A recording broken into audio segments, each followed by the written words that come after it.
only thing we have to fear is in war, fear itself. there is no substitute for victory. Let us never negotiate out of fear.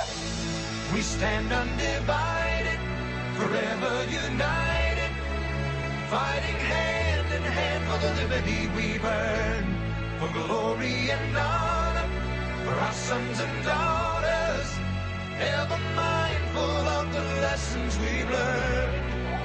Let the torch of freedom burn.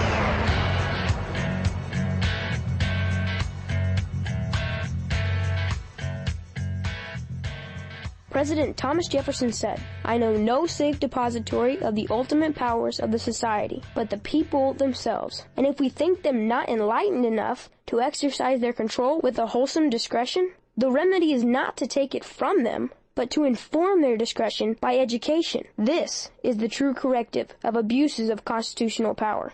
Welcome to the intersection of faith and politics. This is WallBuilders Live. Thanks for joining us. You found us on a Thursday.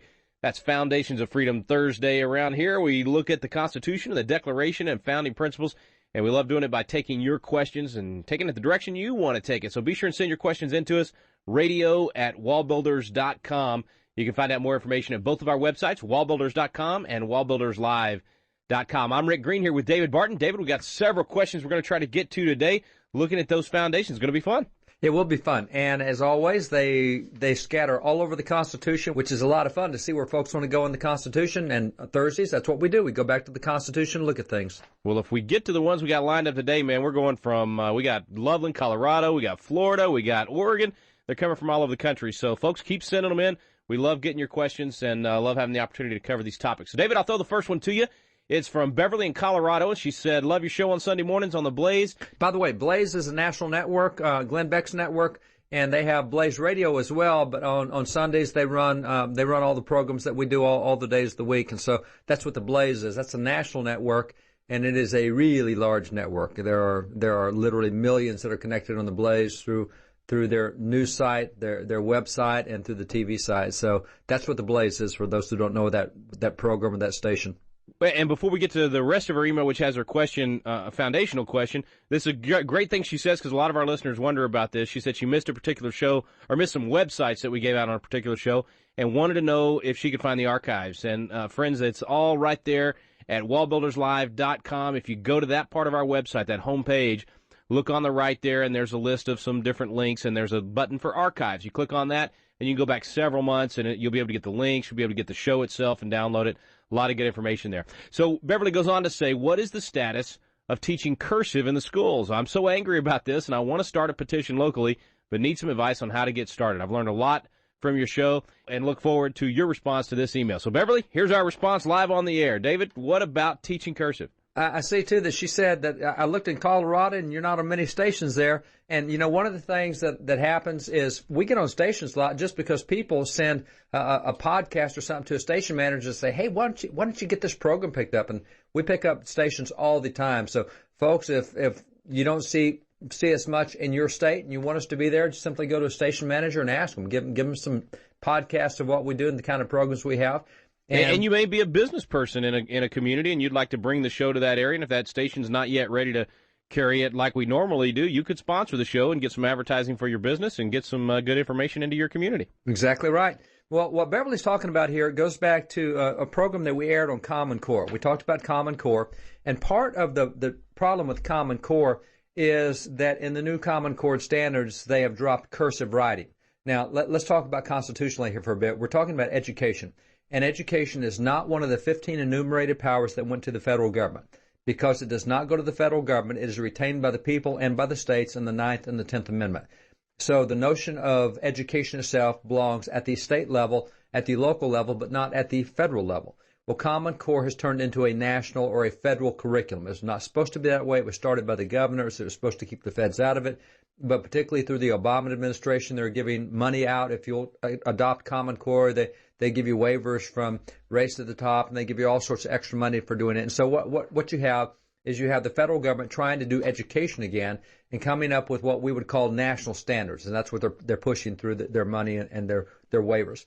Now, as part of that in Common Core, and you do not have cursive handwriting. And I was listening to my ESPN guys here in the Dallas-Fort Worth area recently, and they were saying, man, who needs handwriting anymore? No, but do you write in hand? I'm a sportscaster, and when I interview athletes, I never write things down in cursive. Anybody write in cursive? And so they're going on and on about how cursive is so outdated. Well, the problem with that is, guess what? The Constitution is written in cursive writing. And guess what? The writings of the Founding Fathers are written in cursive writing. And guess what? The Declaration of Independence is in cursive writing. And guess what? The Bill of Rights is in cursive writing. So if you lose the ability to have cursive writing, you might as well, for me, hold up something written in Sanskrit and tell me what it means, because I don't know whether you're lying to me or not. I can't read Sanskrit. I don't even know how to start it. And the same with Chinese, Japanese, Korean, most of the Asian languages.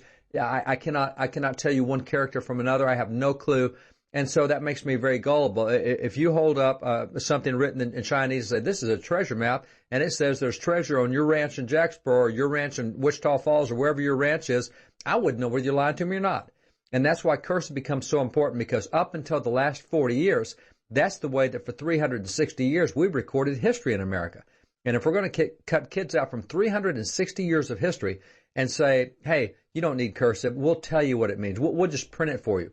Then we also point to the Common Core books, like the government books, that in printing the Bill of Rights, what they actually reprinted was not the Bill of Rights, but the editor's opinion of the Bill of Rights. And that's why the Second Amendment says the Second Amendment allows folks in the military to have guns. That's not what the Second Amendment says, but if you can't read cursive, you don't know that. As far as you know, you just read it in your textbook, all typed out, nice and neat.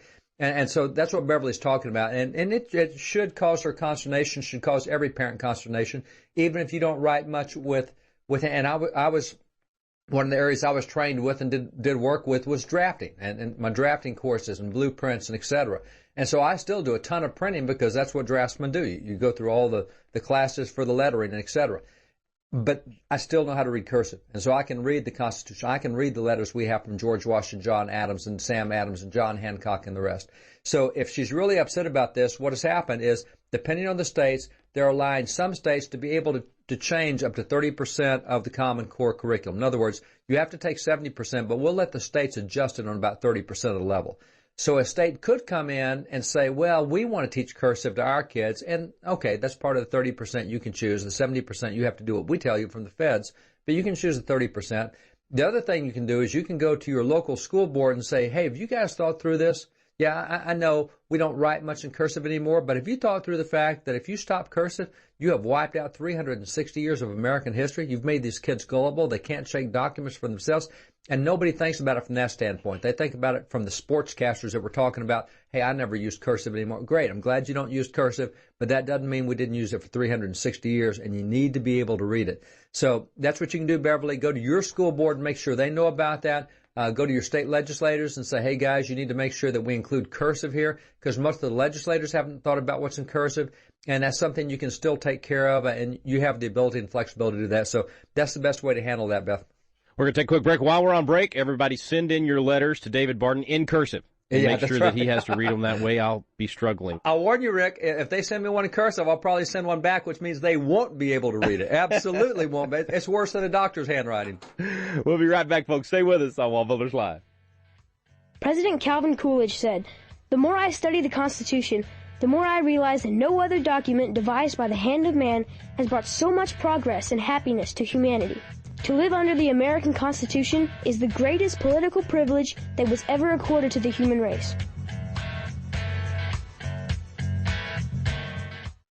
This is David Barton with another moment from America's history. The Pennsylvania Supreme Court recently overturned the jury sentence of a man convicted of the brutal murder of a 71-year-old woman because the prosecuting attorney had mentioned a Bible verse in the courtroom. Yet consider what happened in the 1778 case, Respublica versus John Roberts. Thomas McKean, a signer of the Declaration of Independence, was the Chief Justice of that court, and addressing John Roberts after the jury had sentenced him to death for treason, McKean told him, "You will probably have but a short time to live. Before you launch into eternity, it behooves you to repent of your evil deeds, to be incessant in prayers to the great and merciful God to forgive your manifold transgressions and sins, to teach you to rely upon the merit and passion of a dear Redeemer." This prominent founding father actually delivered a salvation message to the defendant in the courtroom. For more information on God's hand in American history, contact WallBuilders at 1-800-8-REBUILD. Let the joy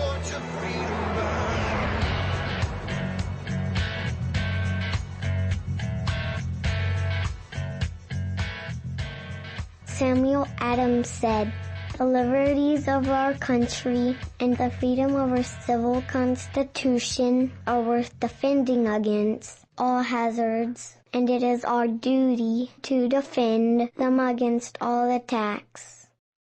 Well, welcome back to WallBuilders Live. Thanks for staying with us on this Foundations of Freedom Thursday. We're getting to some of your questions, and if you'd like to send in one, send it to radio@wallbuilders.com. All right, David, let's get a new one. This one says, Rick and David, thanks for your show. I don't think I've missed a show in a couple of years. I'd love for you to do a Foundations of Freedom Thursday on the historical views of pornography and whether there's any precedent for outlawing it. Thanks, John from Florida.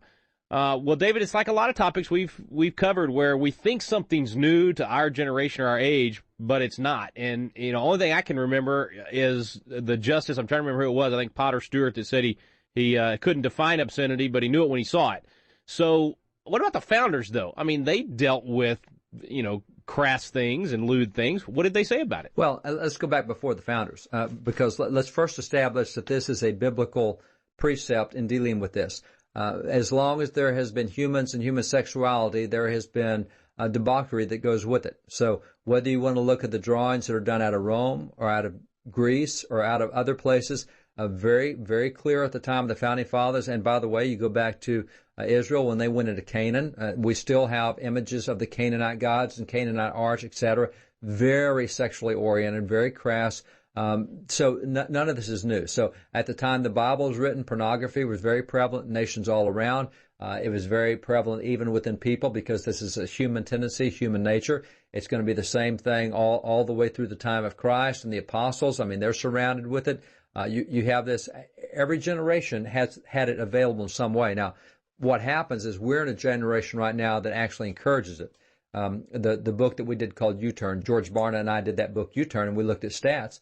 And there is no discernible difference in the percentage of Christians who view pornography and the percentage of non-Christians who view pornography. There's no moral difference between the two when you look at statistics. And we're at a point now where that only 34% of the nation believes that moral truth exists.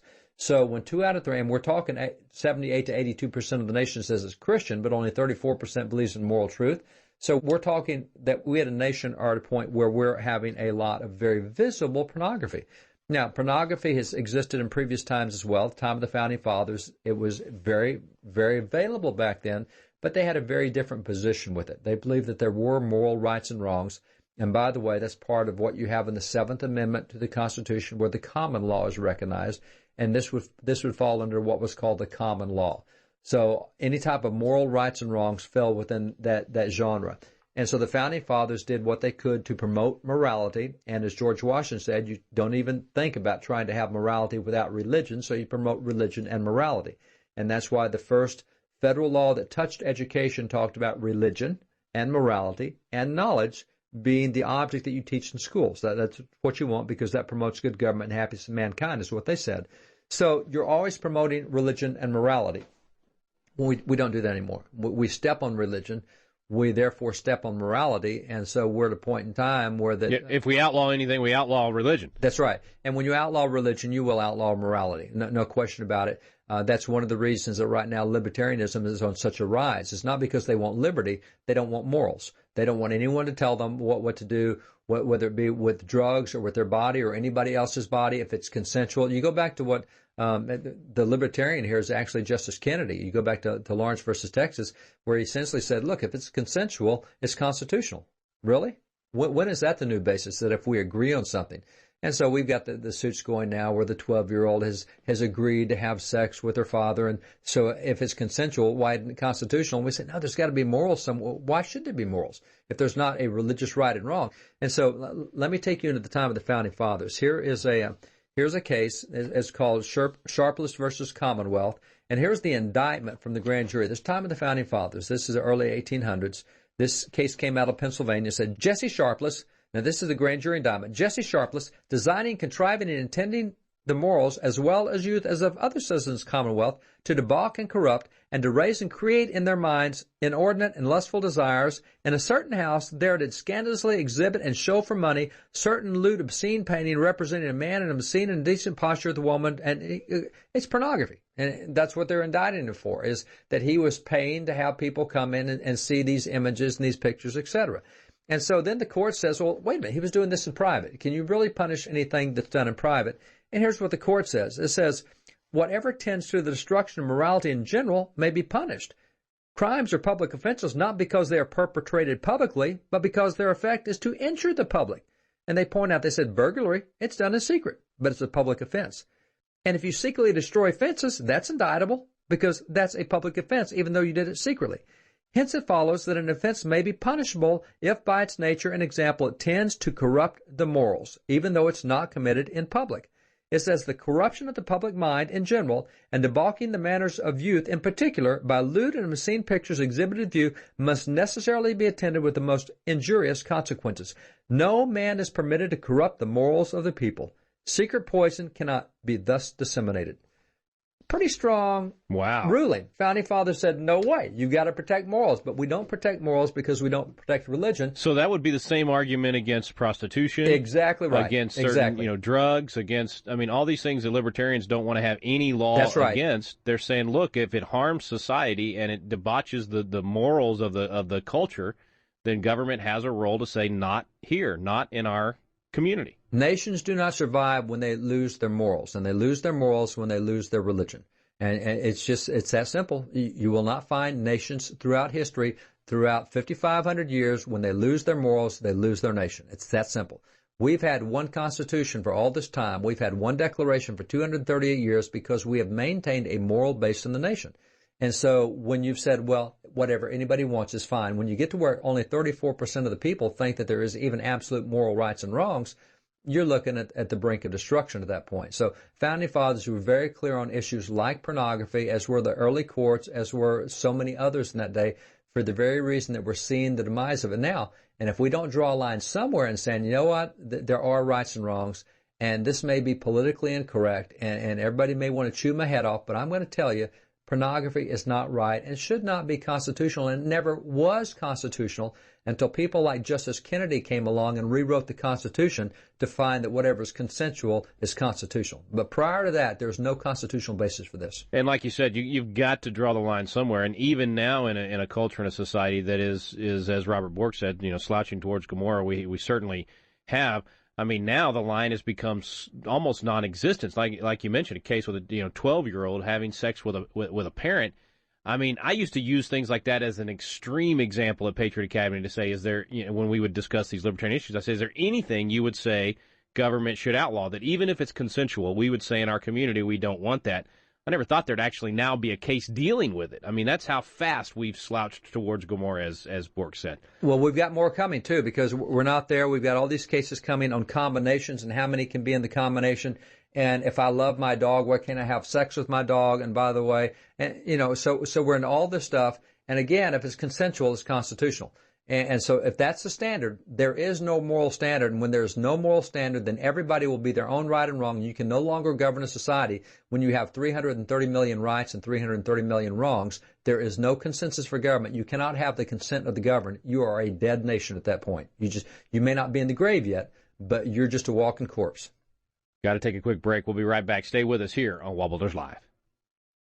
Thomas Jefferson said, "The Constitution of most of our states and of the United States assert that all power is inherent in the people, that they may exercise it by themselves, that it is their right and duty to be at all times armed, that they are entitled to freedom of person, freedom of religion, freedom of property, and freedom of press." Have you noticed the vacuum of leadership in America? We're looking around for leaders of principle to step up, and too often, no one is there. God is raising up a generation of young leaders with a passion for impacting the world around them. They're crying out for the mentorship and leadership training they need. Patriot Academy was created to meet that need. Patriot Academy graduates now serve in state capitals around America, in the halls of Congress, in business, in the film industry, in the pulpit, and every area of the culture. They're leading effectively and impacting the world around them. Patriot Academy is now expanding across the nation, and now's your chance to experience this life-changing week that trains champions to change the world. Visit patriotacademy.com for dates and locations. Our core program is still for young leaders 16 to 25 years old, but we also now have a citizen track for adults. So visit the website today to learn more. Help us fill the void of leadership in America. Join us in training champions to change the world at patriotacademy.com. let the torch of freedom burn.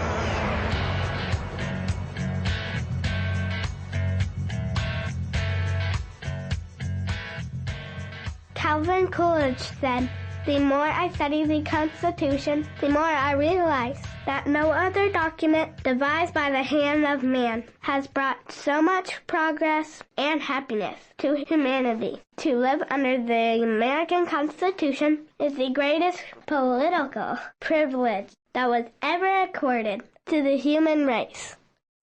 Welcome back. Thanks for staying with us here on WallBuilders Live. It's Foundations of Freedom Thursday, and we're getting to several of your questions today. If you'd like to send one in, send it to radio@wallbuilders.com. I'm Rick Green, back here with David Barton now. And David, next question, kind of a follow-up on the last one. This one comes from Joe. He says he listens to us over the Internet all the time, and his question is, do lawbreakers have the right to exercise the Constitution, being that it was made for a moral people? He said, let me guess, we all live under the Constitution in the U.S., but I'd love to hear your answer.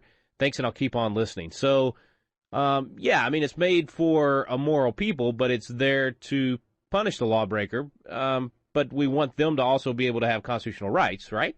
Well, you go back, and by the way, the quote that he's talking about, if folks aren't familiar with it, in 1798, I think it was October 11th or 13th, 1798, somewhere thereabouts, President John Adams was giving an address to the Massachusetts militia. And it's kind of like he looks at them and he says, yeah, you guys, you're pretty good stuff. You've won the wars. But he said, our Constitution is made only for a moral and religious people. It's wholly inadequate for the government of any other. And he goes through and he talks about if you don't have morals and religion, that it won't keep you in balance. And you'll have all of this. He used several adjectives and several nouns to describe what we would become without moral and religion.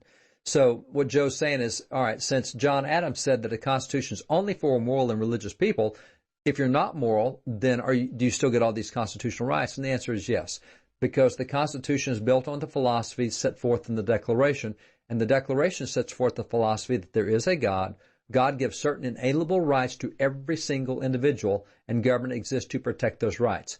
So you have to take those three premises. So you have a right to life, and government's to protect your right to life, whether you're religious or not religious, whether you're moral or not moral. Now, there are abuses of that. If you violate and do certain things, you will sometimes pay a penalty for it.